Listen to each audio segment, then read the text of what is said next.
말씀을 위해서 기도드리겠습니다. 하나님 아버지 감사합니다. 오늘도 변함없이 우리를 아버지 앞으로 인도해 주시고 또 말씀을 들을 수 있는 은혜를 주시니 감사합니다. 제 말씀을 보고 읽고 들을 때에 하나님의 선하신 뜻이 무엇인지를 깨닫게 되는 복된 시간 될 수 있도록 역사하여 주옵소서. 무지한 우리를 성령께서 깨닫게 하여 주시고 깨달은 그 말씀을 붙들고 믿음으로 순종하며 주어진 우리의 삶의 현장에 나아가 말씀대로 살아내고 하나님의 그 말씀을 성취해 나가는 우리의 삶이 될 수 있도록 도와주시옵소서. 이 시간 부족한 종을 이 자리에 세워주신 것 감사합니다. 종의 연약한 모습 십자가의 그늘 아래 감춰주시고 하나님의 거룩한 뜻만이 드러나는 귀한 시간 되게 하여 주옵소서. 예수님의 이름으로 기도드리옵나이다. 아멘. 지부작족이라는 사자성어가 있습니다. 알지자에 도끼부자에 별작자 발족 이렇게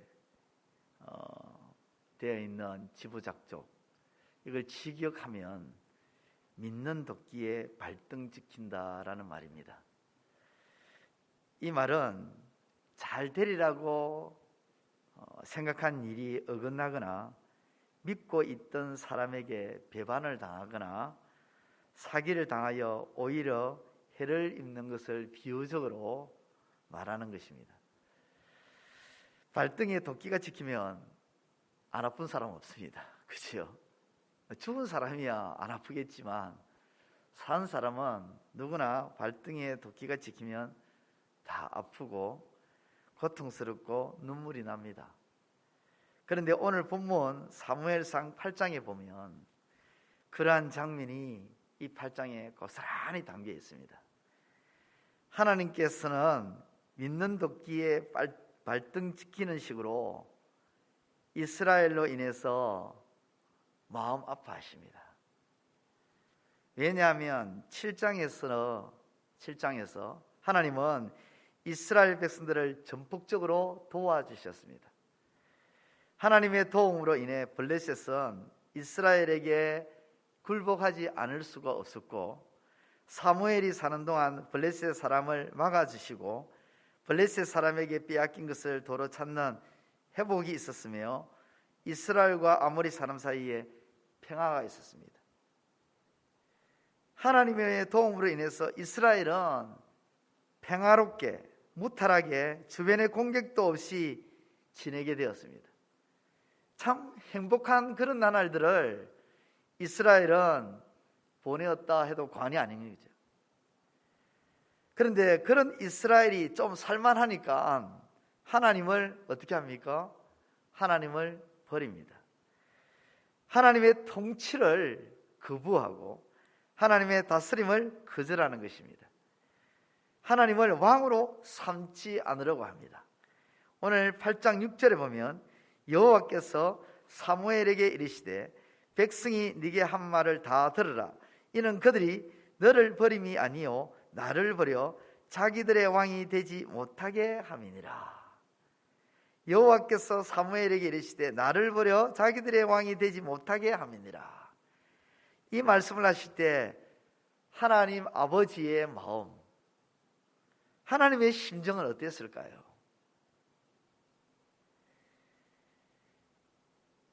짐작이 가지 않습니까? 하나님 아버지의 마음은 찢어지는 아픔을 경험하십니다. 마음이 괴롭습니다. 배반과 배신을 당하는 그런 꼴입니다. 그러니 하나님 아버지의 마음이 즐겁지가 않습니다. 마음이 힘이 듭니다. 성경은요, 이 성경은 사람의 이야기를 담은 책이 아니죠. 이 성경은 누구에 대해서 말씀을 해주느냐면 하나님에 대해서 말씀을 해주는 그것이 성경책입니다. 그래서 우리는 성경을 통해서 하나님이 어떤 분인가, 하나님의 생각이 어떻고, 하나님의 어떻게 행동하고 계시고, 하나님이 어떻게 역사하고 계시며, 하나님이 어떤 계획을 가지고 계시고, 하나님께서 어떤 태도를 보이며, 하나님께서 어떤 마음을 가지고 계시고 하는 이런 부분들을 성경을 통해서 우리는 알게 되는데요, 오늘 본 말씀 보면 이 8장 1절에서부터 22절까지의 말씀을 보면 하나님의 마음이 아파하시는 것을 볼 수가 있다는 것입니다. 호세아 11장 1절과 8절의 말씀을 보면, 호세아 11장 1절에서부터 8절의 말씀을 보면 하나님은 이렇게 말씀하십니다. 이스라엘이 아이였을 때 나는 그를 사랑하여 이집트에서 불러내었다. 그러나 내가 부를수록 그들은 나에게서 멀어져 갔다. 그들은 바알들에게 희생제물을 바치고 우상들에게 향을 피워 올렸다. 그런데도 내가 에브라임에게 그런 말을 가르쳐주고 내 팔로 안아 주었지만 그들은 내가 자기들의 병을 고쳐준 줄을 알지 못하였다.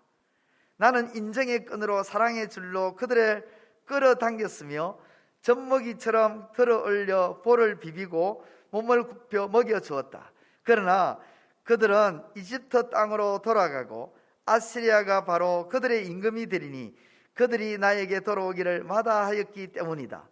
내 백성이 너를 배반하려고만 한다.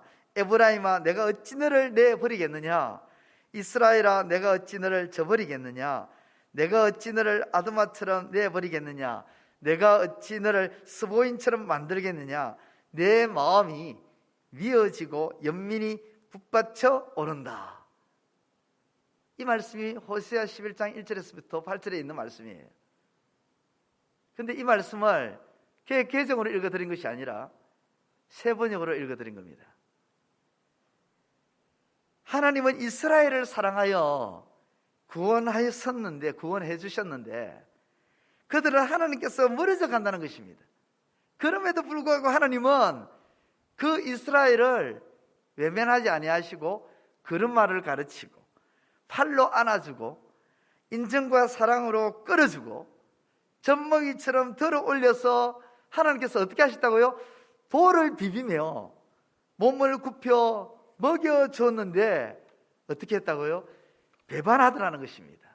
배반하더라는 것입니다. 그래서 하나님은 심정이 어떠냐? 하나님의 마음이 어떠냐? 내 마음이 미어지고 연민이 북받쳐 오른다. 그렇습니다. 지금 사무엘상 8장에서 하나님의 마음이 이와 같습니다. 7장에서 전폭적으로 이스라엘을 사랑하셔서 그 이스라엘을 다 도와주셨는데 이스라엘은 그 하나님의 도움으로 인해서 그동안 블레셋으로 인해서 큰 고통과 괴로움을 당했는데 이제는 그 블레셋이 이스라엘을 앞에서 굴복하고 잃어버렸던 모든 것을 다 도로 찾고 평화를 맞이했습니다. 하나님의 도움을 받아서 그렇게 된 거죠. 그렇게 하나님의 도움을 받고 하나님의 큰 사랑을 입었던 이스라엘이 배반을 해서 하나님의 마음이 어때야 하겠냐 이 말입니다.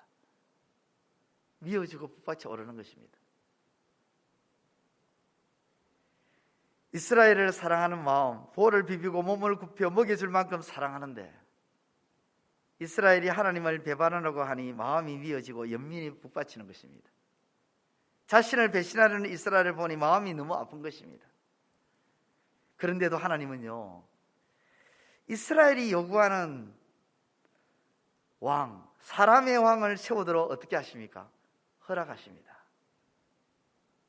허락하십니다. 이것이 하나님 아버지의 마음입니다. 저 같으면요, 저를 버리고 다른 사람을 왕으로 세우겠다 이러면 엄청 화가 날 것 같아요. 그동안 그렇게 도와줬는데 나를 거부하고 거절하고 다른 왕을 세워달라 하면 마음에 상처를 입을 것 같아요. 그런데도 하나님은요, 이 상황 속에서 이스라엘이 요구하는 대로 사람의 왕을 세우도록 허락합니다. 이것이 하나님 마음입니다. 이스라엘을 향한 하나님의 마음, 우리를 향한 하나님 아버지의 마음입니다. 사랑하는 자가 배신하는 모습을 보고 마음 아파하시는 모습, 그럼에도 불구하고 내치지 않으시고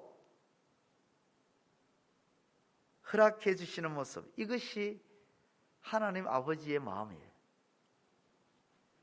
마태복음 19장 8절에 보면 예수님께서 완악한 이스라엘 백성들이 이혼을 하니까 하나님은 모세를 통해서 이혼 정서를 써서 이혼을 허락해 주셨다는 말씀이 나옵니다. 그때 이혼 정서를 써서 이혼을 허락해 주는 하나님의 마음, 이혼하는 게 정당하고 기분 좋아서 하나님이 허락해 주셨을까요? 아닙니다. 이혼 정서를 써서 그 이혼을 허락하는 그때 아버지의 마음은 미어지고 아픈 겁니다. 부모도, 육신의 부모도요, 우리 자녀들이 나중에 장가를 가고 시집을 가서 결혼을 했는데 이혼을 하게 된다면 마음이 미어지고 아픈데 하나님 아버지는 오죽하겠습니까? 내 자녀들이 하나에서 둘로 나뉘어지는 기쁜 마음으로 허락한 것이 아니라 찢어지고 아파하며 괴로운 마음으로 그 이혼을 허락했다. 그것이 이혼 정서를 통해서 이혼을 허락한 것입니다. 예수님은 가룟 유다가 자신을 배반할 것을 알고 그를 볼 때마다 어떤 마음이었을까요? 가슴이 미어지고 아픕니다. 가룟 유다를 12제자로 뽑아서 3년 반 동안 데리고 다닐 때 이미 예수님은 그가 자신을 배반할 것을 알고 계시는 거죠. 차라리 안 태어났으면 좋았을 걸 주님이 그렇게 말씀하시죠. 배반할 것을 아시고 못난 놈이니 잘 죽었다 이렇게 표현하시고 말씀하시는 것이 아니라 차라리 나지 아니하였다면 제게 좋았을 걸 하면서 예수님은 안타까워하십니다. 마음 아파하시죠. 누가복음 15장에 보면 둘째 아들에 비유해서 둘째 아들은 아버지가 죽기도 전에 자신의 몫인 유산을 달라고 합니다. 유산은 아버지가 소천하신 후에 자기에게 돌아갈 몫입니다. 그런데 버젓이 살아계신 아버지에게 자기 몫의 유산을 달라고 하는 것은 아버지를 욕보이는 거죠. 아버지의 마음을 후벼 파는 것입니다. 그런데 아버지는 둘째에게 어떻게 합니까? 내가 지금까지 너를 이렇게 키웠는데 네가 어떻게 이 애비에게 이런 짓을 할 수 있느냐? 이렇게 하십니까? 안 합니다.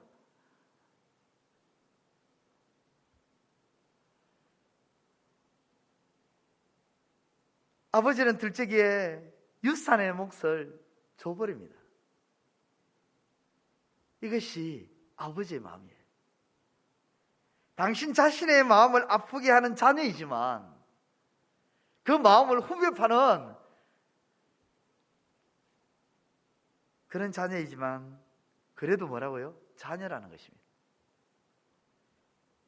당신 자신의 마음을 힘들게 하는 자녀지만 그래도 자녀라는 것입니다. 당신 자신의 마음을 괴롭게 하는 자녀지만 그래도 뭐라고요? 이스라엘이고 그래도 내 자녀고 내 백성이라는 것입니다. 심지어 하나님은 하나님의 형상과 모양을 닮은 우리를 지으셨죠. 그런 우리가 죄를 지어 지옥에 갈 인생으로 살아갑니다. 불순종하여 불못을 향해 달려가는 불나방처럼 살아갑니다.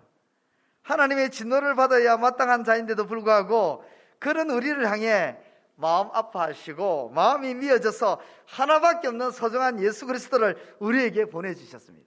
그것이 아버지의 마음이에요. 에베소서 2장 4절과 8절에 그 아버지의 마음을 이렇게 표현합니다. 긍휼이 풍성하신 하나님이 우리를 사랑하신 그 큰 사랑을 인하여 구원을 받았으니 이것은 너희에게서 난 것이 아니요 하나님의 선물이라. 본질상 진노의 자녀로서 진노를 받아야 하는데도 불구하고 그 진노를 쏟지 아니하시고 그 큰 사랑으로 우리를 구원하셨다는 것입니다. 그 큰 사랑, 그것이 아버지의 마음이에요. 부모는, 대개의 부모는 다 그렇죠. 자신은 힘들어도요 자녀들을 힘들지 않게 해주고자 하는 마음, 이것이 부모의 마음이죠. 오늘 본문에 나오는 이스라엘을 내치지 않으시고 그들의 요구를 허락하신 아버지의 마음을 헤아려 보시는 저와 여러분들이 되시기를 바랍니다. 그 아버지의 마음을 헤아려 보면서 오히려 아버지의 마음을 기쁘게 하고 아버지의 마음을 흡족하게 만드는 저와 여러분들의 삶이 되어서 하나님께로부터 가장 좋은 것을 받아 누리는 저와 여러분들의 삶이 되시기를 우리 주님의 이름으로 축원드립니다. 기도드리겠습니다. 하나님 아버지, 은혜를 감사합니다. 오늘 이 새벽에도 저희들을 말씀 앞에 세워주신 것 감사합니다. 하나님의 말씀을 통해서 하나님의 아버지의 마음이 어떠한지를 가르쳐 주시고 일러주시고 그 마음을 되짚어 볼 수 있는 기회를 주시니 참 감사를 드립니다. 지금까지 우리는 하나님을 믿으면서도 우리 입장만 생각하며 우리 마음을 아버지 하나님 생각하는 쪽으로 기울여서 지금까지 생활해 왔습니다. 도무지 하나님의 마음을 헤아려 보는 삶이 못 되었습니다. 아버지 하나님, 너무도 철없는 어린아이와 같은 모습이었음을 고백합니다. 아버지 하나님, 이제는 어린아이와 같은 모습이 아니라 장성한 어른처럼 하나님 앞에서 그렇게 살아가는 저희들 될 수 있도록 도와주시옵소서. 아버지의 마음을 헤아려보고 아버지의 심정이 어떠한지를 되짚어보며 그 아버지를 기쁘게 하는 아버지 하나님 우리의 삶이 될 수 있도록 도와주시옵소서. 아버지 하나님, 이 새벽에 지혜의 전을 찾고 저 앞에 나와서 아버지의 말씀을 듣는 우리 한 사람 한 사람을 하나님께서 기억하여 주시고 아버지 하나님, 이 시간 또 영상으로 예배드리는 우리 재건부평교회의 모든 지체들도 하나님께서 기억하여 주시고 하나님께서 하나님께 간구하는 그 모든 기도의 제목 하나하나를 하나님께서 외면하지 말아 주시고 주의 뜻 가운데 이루어 주시고 성취하여 주옵소서. 오늘도 우리의 모든 것을 주님께 다 맡기고 나아가고자 합니다. 우리의 걸음걸음마다 동행하여 주시고 함께하여 주시고 후대하여 주옵소서. 예수님의 이름으로 기도드리옵나이다. 아멘. 하늘에 계신 우리 아버지, 아버지의 이름을 거룩하게 하시며 아버지의 나라가 오게 하시며 아버지의 뜻이 하늘에서와 같이 땅에서도 이루어지게 하소서. 오늘 우리에게 일할 양식을 주시고 우리가 우리에게 잘못한 사람을 용서하여 준 것 같이 우리 죄를 용서하여 주시고 우리를 시험에 빠지지 않게 하시고 악에서 구하소서. 나라와 권능과 영광이 영원히 아버지의 것입니다. 아멘.